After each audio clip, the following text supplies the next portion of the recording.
edad na 22 anyos, humaharap sa iba't ibang sakit ang isang dalaga sa Sarangani. Matapos siyang madeklarang cancer-free, humaharap naman siya sa isang panibagong karamdaman.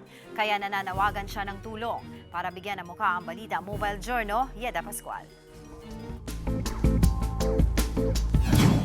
Matapang na hinaharap ng isang dalaga sa Sarangani ang buhay sa kabila ng kanyang sakit na cancer. Taong 2018, 15 anyos pa lamang noon si Regine Ombahen nang madiagnose siya na may paratuberous cyst, isang bukol na tumutubo malapit sa ovaryo at fallopian tube.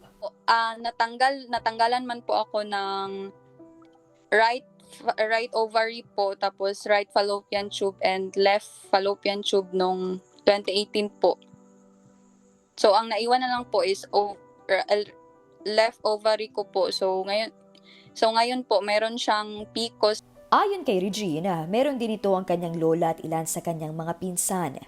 Pero dahil naoperahan na siya, hindi niya inaasahan na magkakaroon pa siya ng ovarian cancer.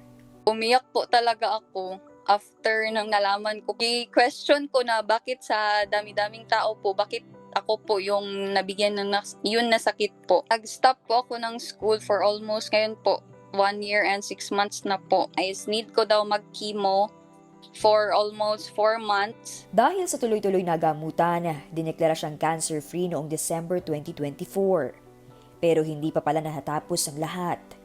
June 2025, natuklasan na mayroon siyang bowel obstruction. Kaya agad na naman siyang sumailalim sa operasyon.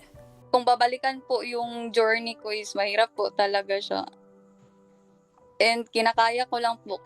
Praise God no, na nakaya ko po yun lahat kay sa tulong din ng family ko po, sa support ng family ko po, sa prayer ng church namin, and sa support po ng municipal namin po. Hindi naging madali ang pinagdaanan ni Regine, pero nanatili siyang matatag. Ngayong bagong taon, bitbit niya ang pag-asa at tapang sa pagpapatuloy ng kanyang laban. Nakasangla po yung bahay namin and wala na kaming under finances na makukunan po. Tawagan po ako ng tulong sa may mabuting loob po na sana po matulungan niyo ako, lalo na sa aking case po na masustain po yung gastusin namin, and God bless po.